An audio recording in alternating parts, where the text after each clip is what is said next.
Ladies and gents, over 100,000 fans came to the ballpark this weekend to see the Marlins defeat the New York Yankees in wild scenes. Not only did you have a Sandy Alcantara complete game, you also had a 5-run ninth inning, including a walk-off, sealing the series victory.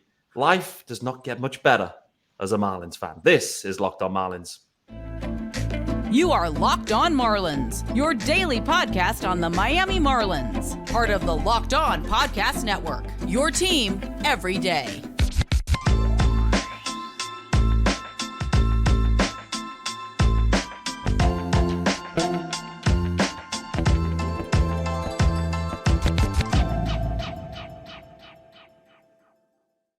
Greetings from England.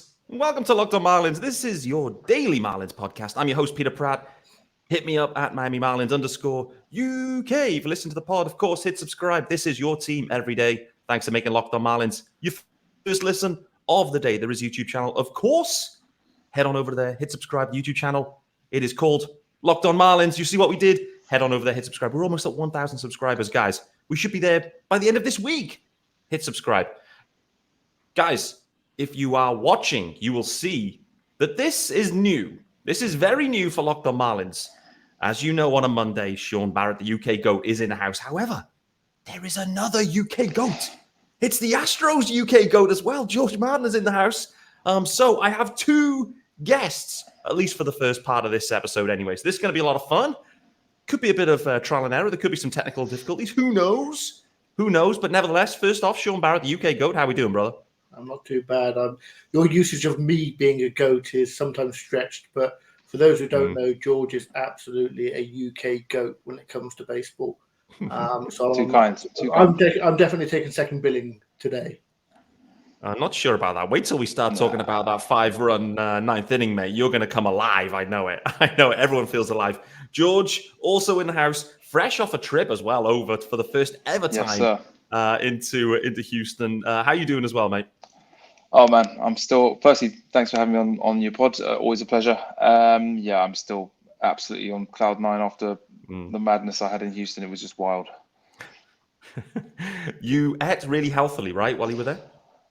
Yeah, I definitely indulged in some of the H-Town cuisine, of which there is much. I would have needed to spend a whole month there to scratch the surface of it. So I definitely need to go back as soon as possible.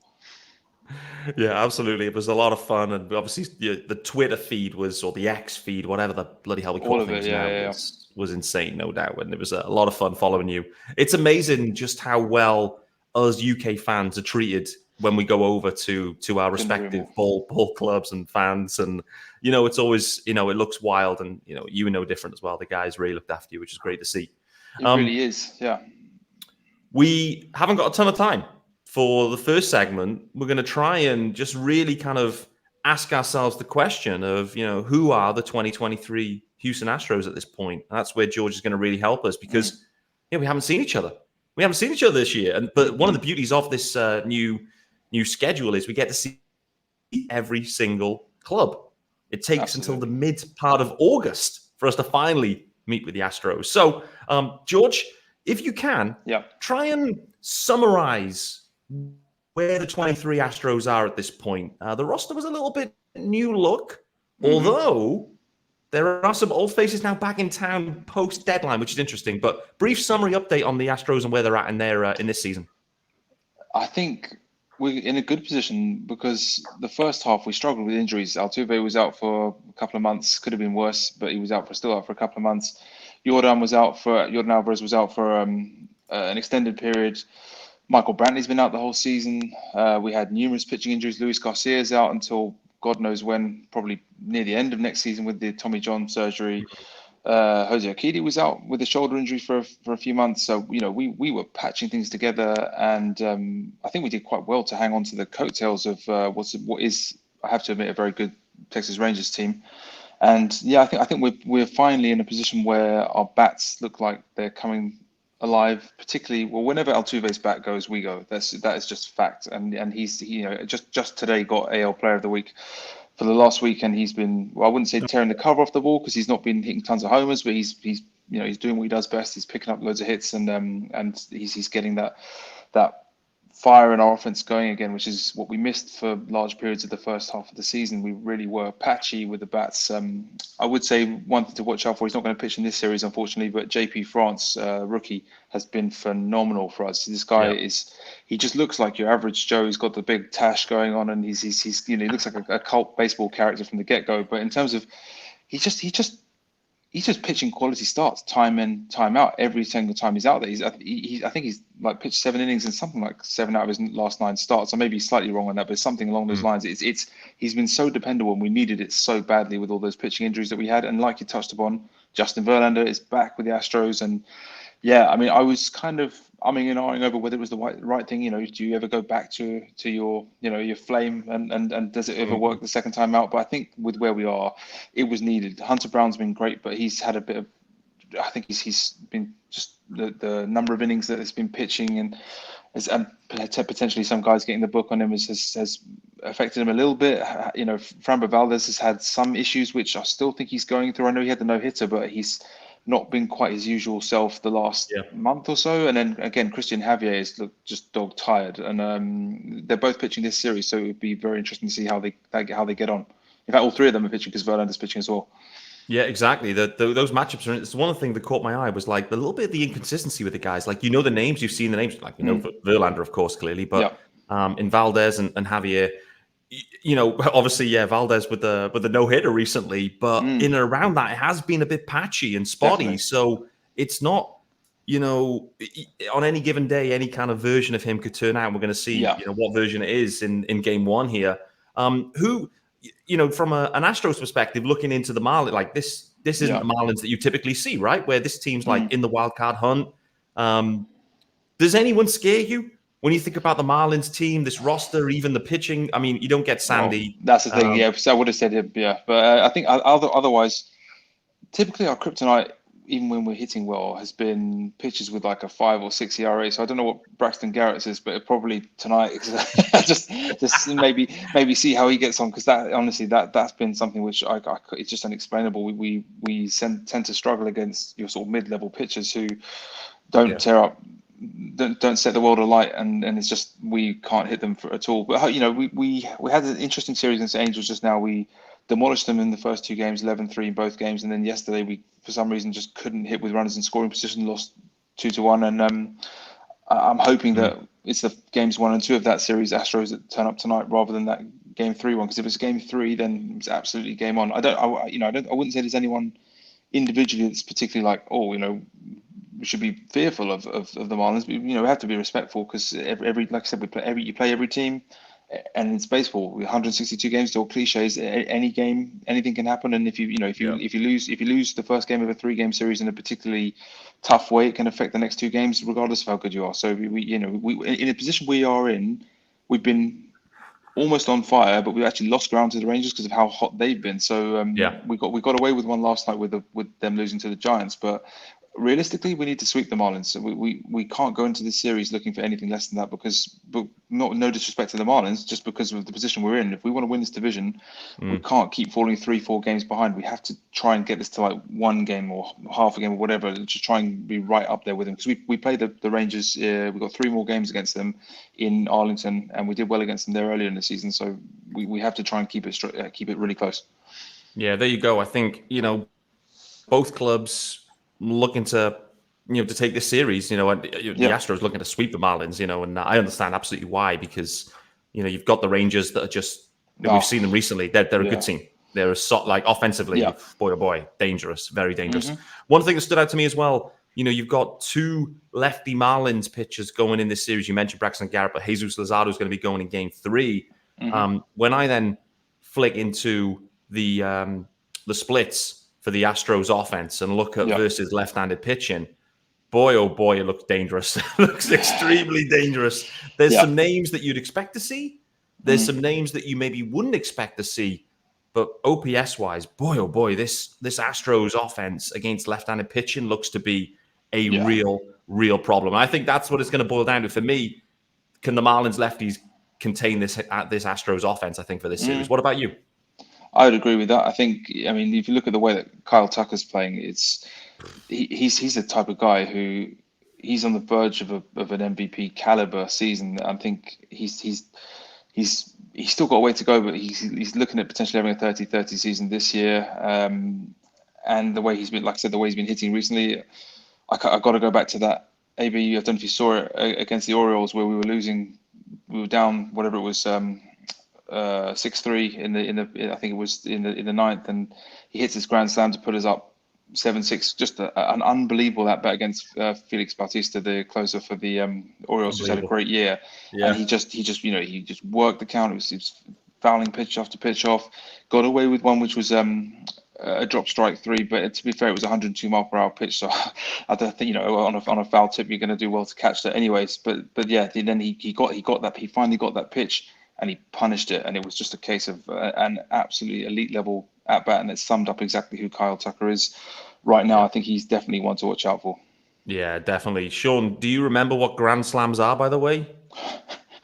It feels like a distant memory, right? Grand slams. Memory for the Marlins for sure. Yeah, no, the Astros are absolutely hitting the cover off the ball since the All-Star break. So, it's going to be challenging to keep them off that scoreboard for sure. It is. I do. The interesting part there is you're talking about the Little Prince. The offense syncs with Altuve, right? And in reality, that's the Marlins in the first half with Luis Arias. If Arias Luis Arias has been humming all year, but he then had that dip after the All-Star break for him, and the offense generally went cold.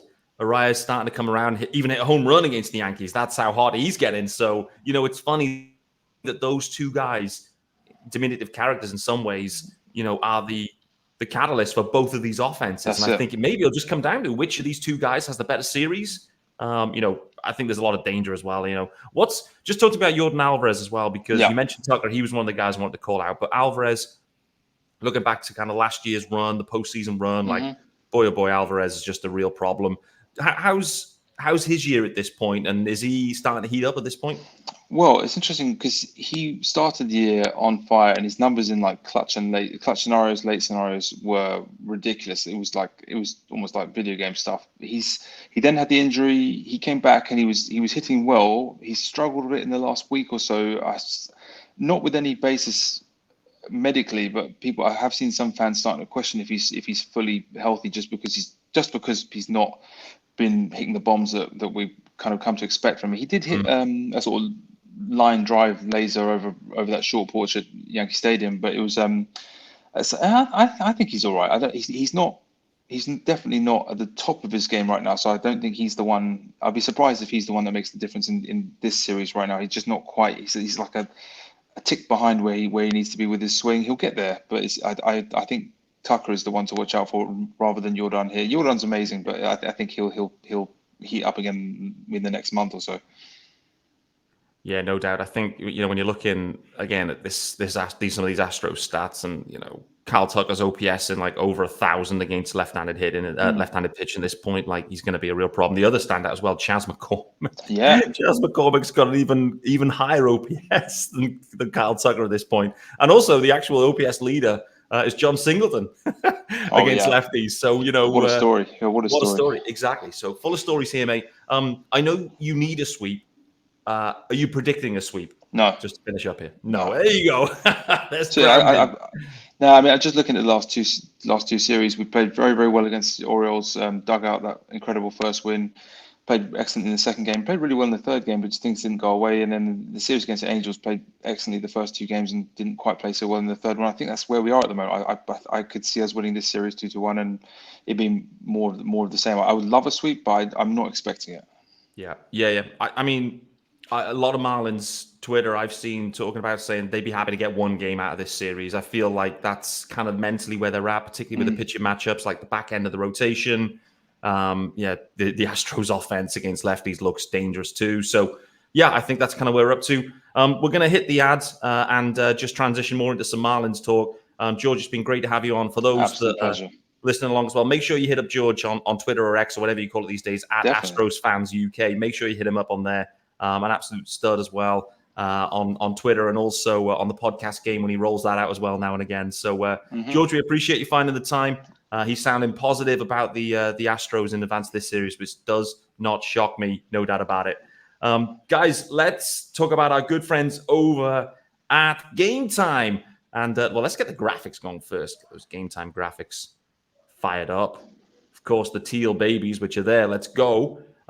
If you are thinking about some late tickets, and listen, you needed some late tickets for this the Yankees series, sorry. Buying tickets to the event should not be stressful. It's a fast and easy way to buy tickets for all sports, music, comedy, theater near you. And they have killer deals on last-minute tickets and their best price guarantee, so you can stop stressing over tickets and start getting hyped for the fun you'll have. You don't have to worry about planning months in advance. Gametime has deals on tickets right up to the day of the event. Get exclusive flash deals on tickets for everything. I've already mentioned it, but football, basketball, baseball, concerts, comedy, theater, and more. And the Gametime guarantee means you'll always get the best price. If you find tickets in the same section or row for less, Gametime will credit you 110% of the difference. So snag the tickets without the stress with Gametime. Download the Gametime app, create an account, and use the code LOCKEDONMLB for $20 off your first purchase. Terms apply. Again, create an account and redeem the code LOCKEDONMLB for $20 off. Download Gametime today. Last minute tickets, lowest price guarantee. All right.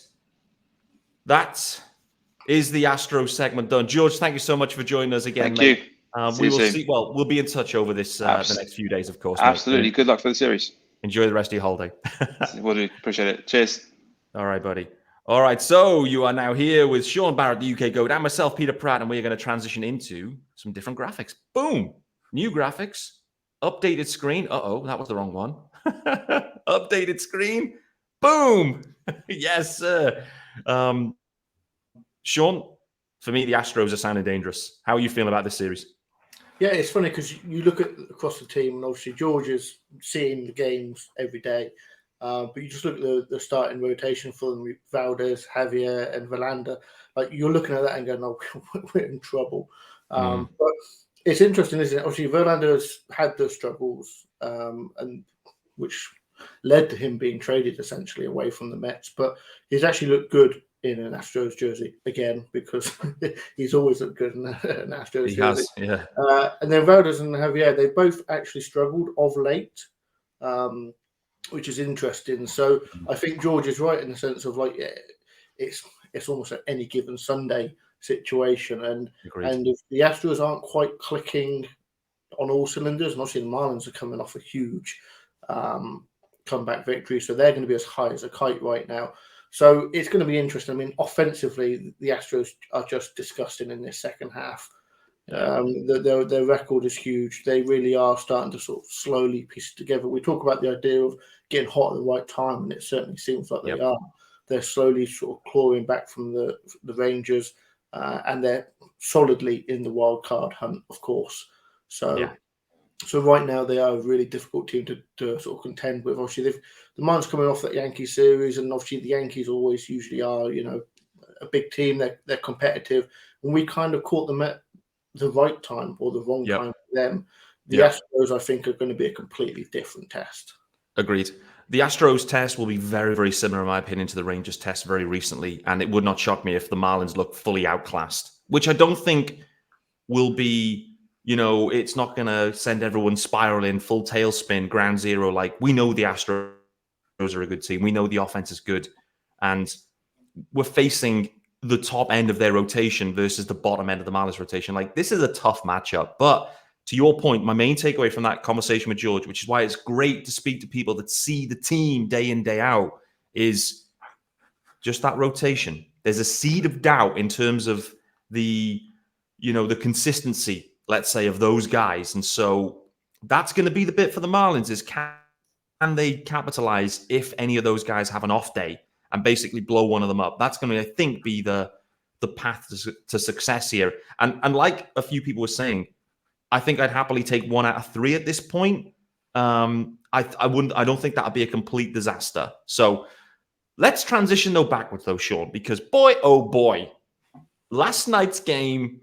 I mean, let's start with Yuri Perez firstly, because I just want to talk about Yuri Perez, and he's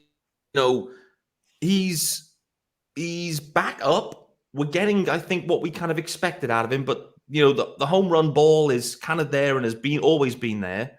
I think some of his first half numbers, if that's the right way of phrasing it, I remember Eli Sussman saying about how he's got there's a lot of fly ball outs, and at some point that may catch up with him. And he was the only runs he was giving up were home runs, and the home run is kind of catching up to him a touch.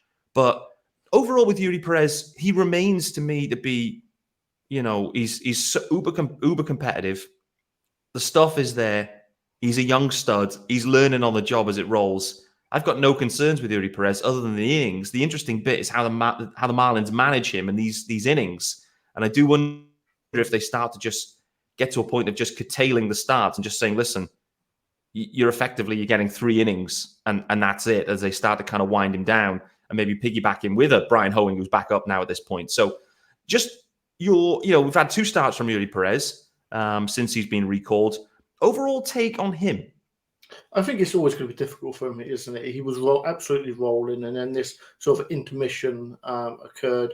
And ultimately he's going to have his growing pains. He's 20 years old. I saw a tweet earlier, and it was a picture of a normal 20-year-old pitcher playing in this little small minor league stadium, and it looked proper unprofessional, even though it is professional baseball. And then you've got a picture of Uri facing Stanton. So it is a case of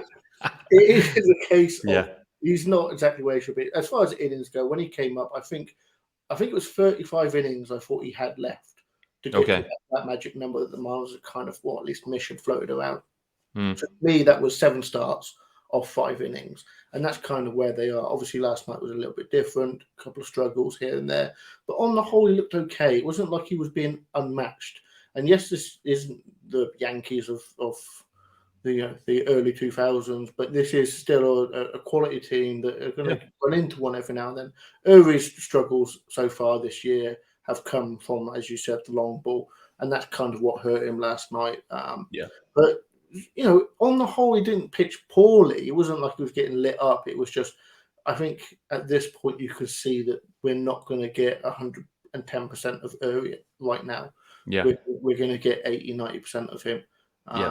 And that's kind of a shame, because I do honestly think that they should have just kept him in the rotation, got to his number, and we might be here now saying this is where they're shutting him down. And I'd have been fine with that. I would have happily won games in July and August with him, rather than go through this sort of stagnated sort of situation in August and September. But the decision's been made, and we've got to roll with it. And Uri, hopefully he can step on and continue to pitch, obviously, but pitch similar to what he was doing in that first half. But we'll have to wait and see, I guess. The interesting wrinkle, I think, kind of bubbling around in the background now is Edward Cabrera. Obviously, he was optioned. The news then kind of sprinkling out is actually, the walks were unsustainable and the performances were unsustainable in many ways, but equally the mentality was unsustainable too, which was interesting. And the Marlins have kind of almost disciplined him by sending him back down. He's now absolutely lighting it up in AAA, which is great to see. It's going to be really interesting to see the way the Marlins manage that situation. If everyone remains healthy, clearly, the other thought I have around Edward Cabrera as well is and maybe this links more into Yuri Perez, I don't know, but there is a clear need for a power righty out of the pen that can, other than Robertson, he isn't a power righty, but, someone that can come in a leverage spot in the 7th or 8th, a righty, and get big outs. And I wonder if Edward Cabrera could fill that role. I wonder if Yuri Perez could fill that role if they decide to switch it. I don't know. It's kind of square peg round hole situations, but Brazaban's gone to the IL today. Brazaban has been used so much as that righty dude, and Hoeing's back up now. But I do wonder when they get to the point of just pulling it and saying, "Listen, Eddie, you're back up, but you're coming out of the pen." I do think that's a really realistic near-term situation here. What about you? I mean, Mike, I think hopefully he does come back up, and whether that isn't in the starting role, whether that's in, you are right. Once you get past Robertson, the right-handed relief options for the Marlins are slim, and you're right in the sense of Brazaban got overused because of that situation, and he pitched perfectly in the first half, but I think the arm's been, I don't want to say overused, but it's been well used, and he started to struggle. So if Eddie comes back and is that light up, just for this season, obviously, the Marlins at this point are in a case of they're going to do anything they have to do to try and win. But my bigger hope is that this lesson has been learned by Eddie. That embarrassment of you're going down because your attitude isn't right, and goes down, lights it up in AAA, shows what he can be, comes up with a bit more maturity. That would be ideal because the Marlins have struggled in the past with maturity issues, and hopefully Eddie isn't one of those sacrifices that the Marlins have to make in the future. Yeah, definitely. I'm like, that is the point as well. The Marlins are fully all in at this point, and you have to kind of think, hold on a minute, Edward Cabrera is down to AAA at this point. There's a big need in the bullpen. Like, maybe this is the time to have the grown-up conversation with Edward Cabrera and say, listen, Eddie, I know you want to be a starter. We want you to be a starter, but we really have this need. Can you come and do it? Can we trust you, Eddie? It's going to be the question maybe they look to put to him. I don't know. They have this kind of ticking clock with Yuri Perez anyway, so they kind of need to keep Eddie built up, which is, I think, the counterbalance to that argument. Trevor Rogers, in my opinion, is done for the year. Like, I don't think Trevor's making it back, so I felt that for some time. So I don't think like they've got Trevor that could maybe come further down into September to help out. I'm just not seeing it at this point. So, they have to be careful with Eddie if they do want to flick the role, and equally they've got these kind of character concerns. But anyway, let's get away from that. Let's talk about the ace, the true ace, Sandy Alcantara, going on Saturday. And this Sandy Alcantara start, actually, hold on a minute. Let me just ask you this question. Which of these games and which of these endings, I think I know the answer, but for some, this may be close. Which of the endings actually brought you more joy? Sandy rolling out there and being allowed to go in the ninth for a complete game, 1 run. It was almost a shutout, could have been a shutout, or the 5-run comeback walk-off in the ninth, which it sounds like it should be an obvious answer, but it's kind of like pick your poison in some ways. Like, which one brought you more joy of those two endings? I think it's hard, isn't it? Because, I mean, obviously the walk-off is huge and it's exciting, but having Sandy back, 2022 Sandy is back in a playoff run. This is fantastic, isn't it? Yep. And just having back, and after all the struggles of the first half, it's so encouraging as we go forwards. Obviously, the walk-off is huge, and having it be the guys that came in at the deadline, being a huge part of that is massive. And again, that gives you so much encouragement and enthusiasm going into this playoff run. Right now, the Marlins fans are super high, or at least I know I am. And now we've got to run into a buzzsaw of Houston. But let's not get into that bit. Let's enjoy this current high that the Marlins fans have. Yeah, the fact that we get to have to choose between two super high moments in the Yankee series is probably actually the bigger highlight. Yeah, and I talked about it before the series, the fact that we knew it was going to be huge crowds, and it was huge crowds. And are the Marlins going to come up big, or are they going to come up small? It's the question that was on my mind. And game one, they came up really small. I was thinking, oh boy, here we go. But, to do what Sandy did on Saturday was immense, truly immense. Sandy was almost pitch perfect. And I must say, the final double strikeout of Aaron Judge to seal the game, it was one of the most painted sequences that I've ever seen. He had to throw an extra pitch because the ump was absolutely disgraceful. But the 4 strikes that he threw were absolutely incredible. And they were painted on the corners, all of them. It was just an immense... And this is in the 9th inning. Immense. The beautiful thing, too, as well, Skip was asked about it. It was like, how are you feeling about Sandy? What was the decision? And how did you come around him going back out there? Because he was already like at 100 pitches basically after 8. But Skip, he basically saw what he saw in the 8th. He was like, that's probably the best inning I've seen of Sandy Alcantara, at least today, if not for some time. There's no dip in anything. Sandy's going back out there. And I believe there was a few expletives that were shared in that conversation, like, I'm ready, that had to be kind of bleeped out a touch. But nevertheless, it's great to see Skip understanding and learning how to manage Sandy now. I think earlier in the year, there was a little bit of a disconnect where it was just like, let him go. Now I feel like Skip's got his finger on the pulse a touch more with Sandy specifically. Sandy's obviously pitching better, which makes those decisions a little bit easier. But, just great to see him given that leash that he had before. Skip's not afraid to give it to him, and Sandy can still deliver, right? Yeah, exactly. And especially with Robertson having been off for 2 days. So yeah. he was ready, available, and could have gone in. Yep.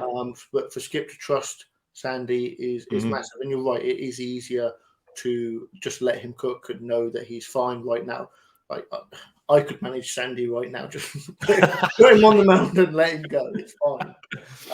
But no, there we go. It's absolutely huge for the Marlins and for Skip really is. fans right now to have 22 Sandy back, because currently that's what he's pitching like. Absolutely. Huge, mate. Talk to me then about this comebacker yesterday, because I have to be honest. I mean, I was watching the game. My father-in-law was around. Tara's dad was around. They came around and we had a glass of wine and watching the game. And it's the first game I think we've watched together, maybe this year. So I was starting to blame him for that. I said, listen, the voodoo magic. I sent him off to bed in the 7th inning. I said, Jim, that's enough. The game's cooked. You can head up to bed now. And he did. I had to tell him the story, what happened in the morning. But, I mean, where does this rank in terms of improbability of wins for the Marlins this year? It's just, I mean, they've had so many of these wild ones. And because there's always a play, when this happens, they get these comebackers, there's always one play at least where there's a misplay, someone messes something up. And yesterday it was a Josh Bell, in my opinion, relatively regulation comebacker to the mound. Pitcher panics, it drops it, picks it back up. That's plenty of time. Poor throw. And that was, again, the catalyst the Marlins. It could have easily been a double play, game over. But it wasn't. Bell does what he does. Then Arias steps in. Arias laces one down and gets a triple. I mean, couldn't have placed it any more perfectly, to be honest. And what I would say on that play, Josh Bell, unbelievable wheels for a big guy. He was chugging like I've never seen before for a man that size. It was amazing. And then I just knew it with Berger. I was watching the game. I was like, this game's over. Berger's walking this off. I've got no doubt in my mind. And he delivered. So much to unpack in that 9th inning, mate. So much to unpack. Incredible comeback. Incredible walk-off. I don't really know where it ranks this year in kind of walk-off or comeback wins, but it has to be right up there in front of a record capacity crowd for the Marlins. Yeah, absolutely. And first off, I have to put my hands up and say I probably went to bed at a very similar time as your old man. I had a very heavy weekend of playing baseball and then celebrating for baseball. You've seen the picture. Oh, boy. So once Brazaban had given up a couple of runs, that's it. I knew we were done. You were cooked? And I was good.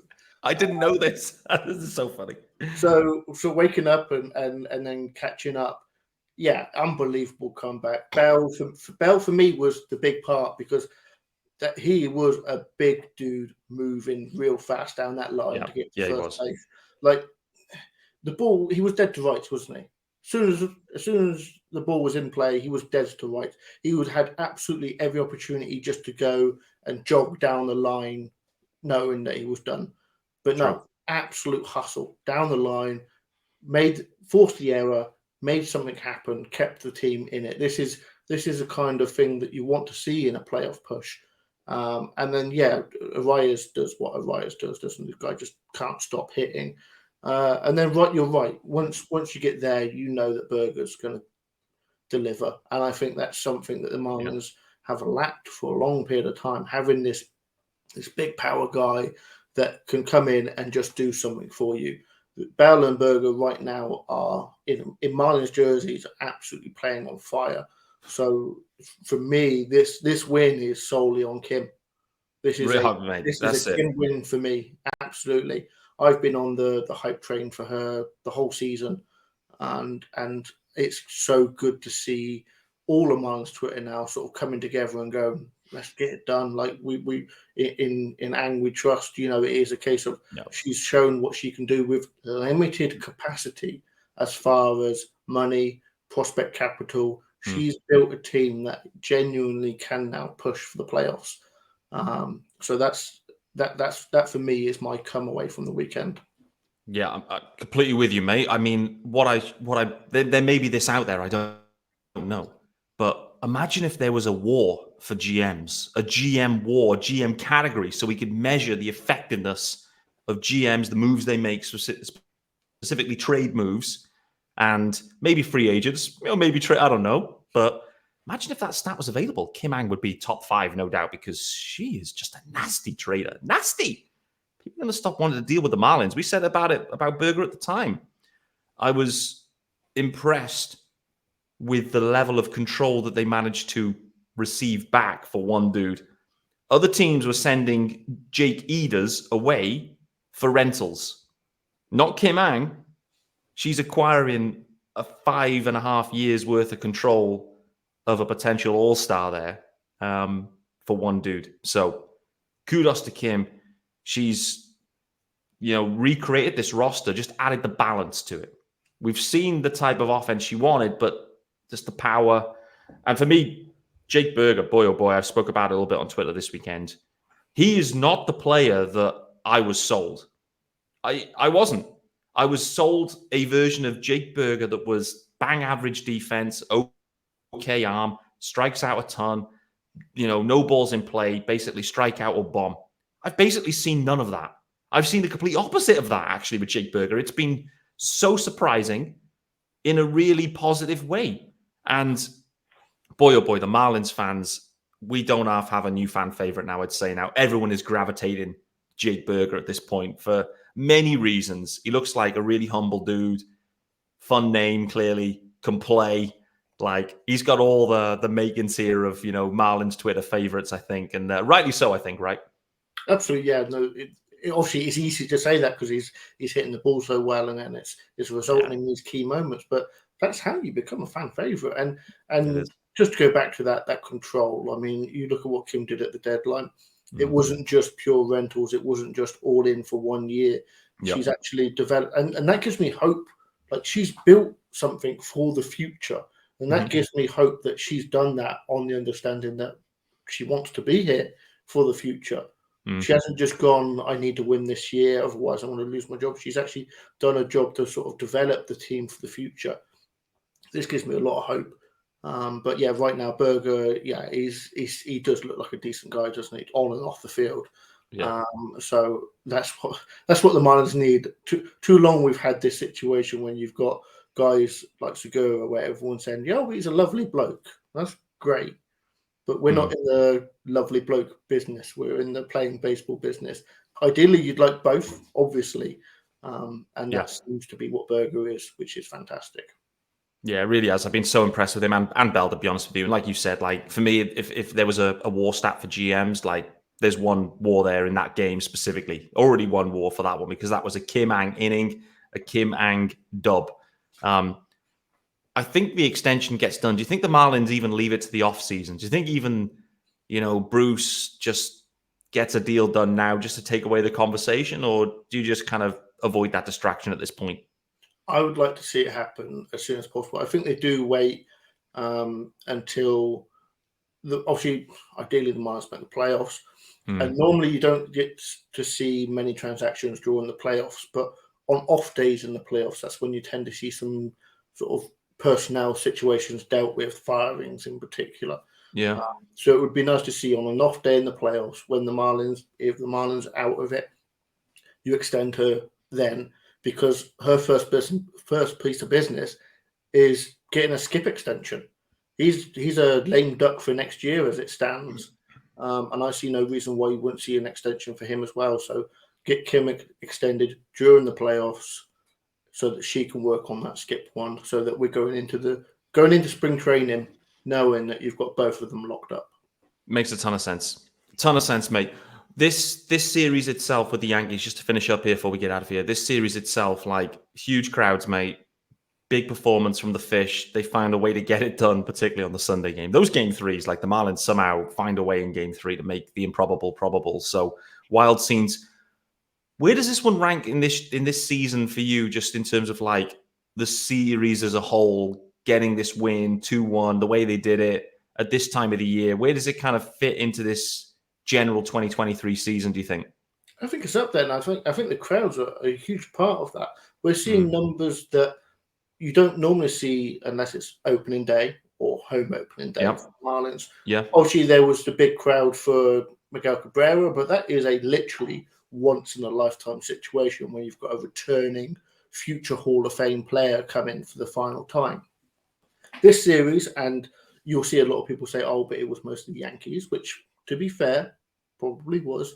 But when that win happened yesterday, I'm seeing the crowd erupt, and I'm seeing large parts of the crowd erupt. So you can't tell me they were all Yankees. No. There was a huge amount of Marlin presence there, especially on the Sunday for me, because you could see that from the eruption of that final hit. I think this is huge. This is a continuation of that thing of if you build it, they will come. The Marlins now have a winning ball club, a hopefully playoff-bound ball club, and the fans and the Miami market are starting to turn up.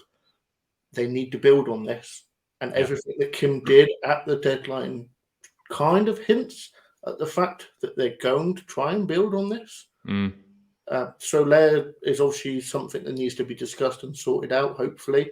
But maybe they look at Bell as that kind of power hitting replacement for him. But ultimately, I do genuinely have a little bit of hope. And it's only a little bit because I'm so bitten by this organization that they actually look to compete again next year. I think they're set up to anyway for next year. Like there is, Jorge Soler, we know he'll opt out, but after that shenanigans, do they find a way to get it done, either qualifying offer or some sort of extension more generally?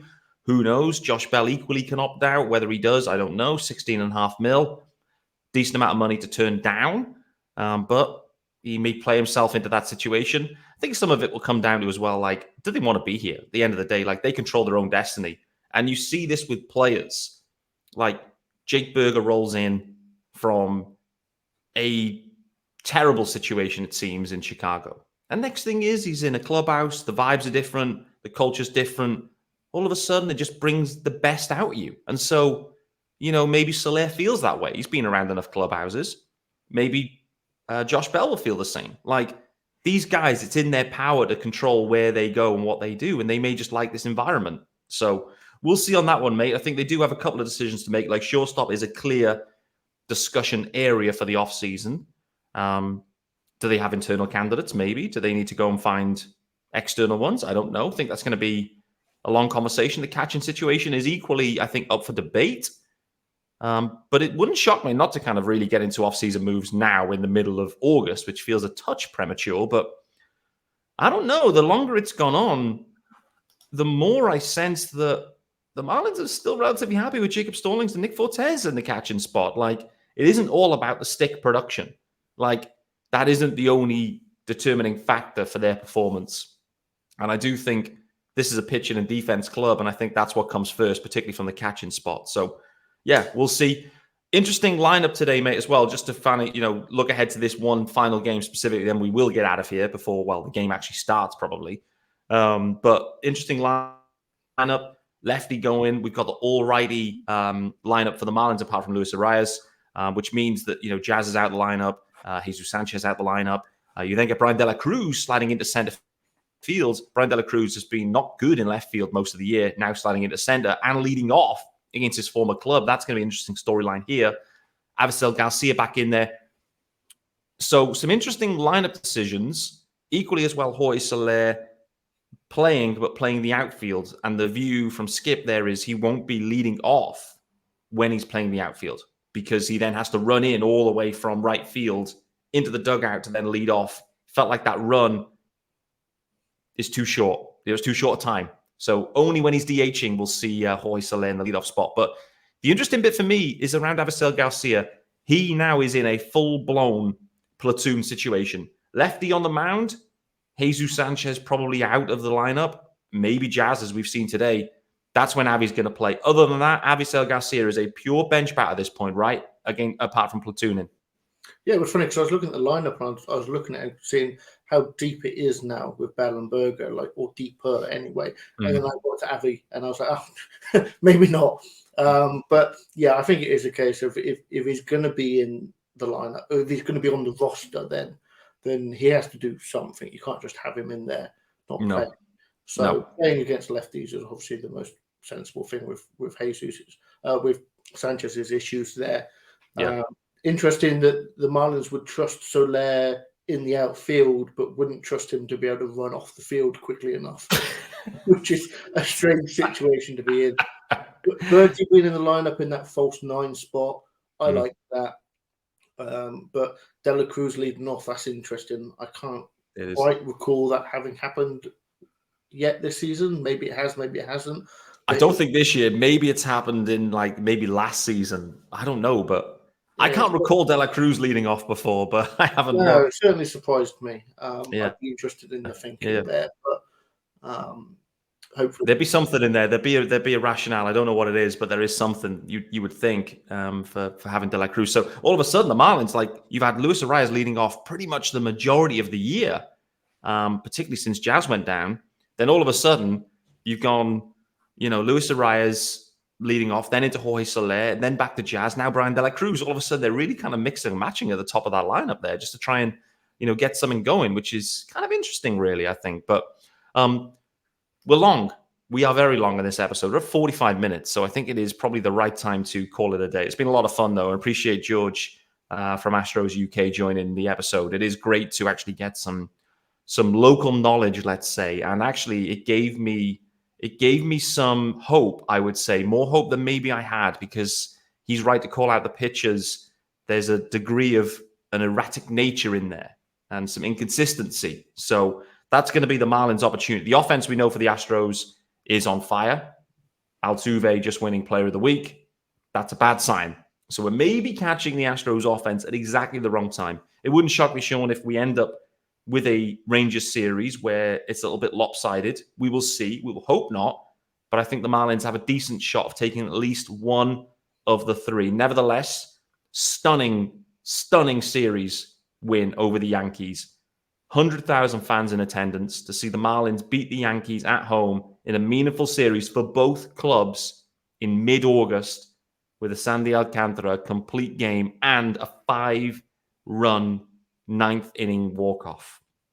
Boy, oh boy, it's been sweet. It has been sweet. And this has been Locked on Marlins. And we'll look forward to seeing you tomorrow. Likely, just to tease it out there, Sean Barrett will be back tomorrow. So he is really putting in the airtime this week. And potentially another 3-way episode. This is the first ever 3-way we've ever done here on Locked on Marlins. And we may double down and have another 3-way. Glenn Geffner is queued up to join us. There's been some interesting comments from Jeffrey Loria recently. So we're going to probably dig into those and some of the comments that he's made, as well as obviously looking back at Game 1, looking ahead at Game 2, but equally having a general step back and conversation with Geff, as we always like to do. And we'll look forward to that one. So we'll look forward to seeing you on Tuesday, and we'll see you then.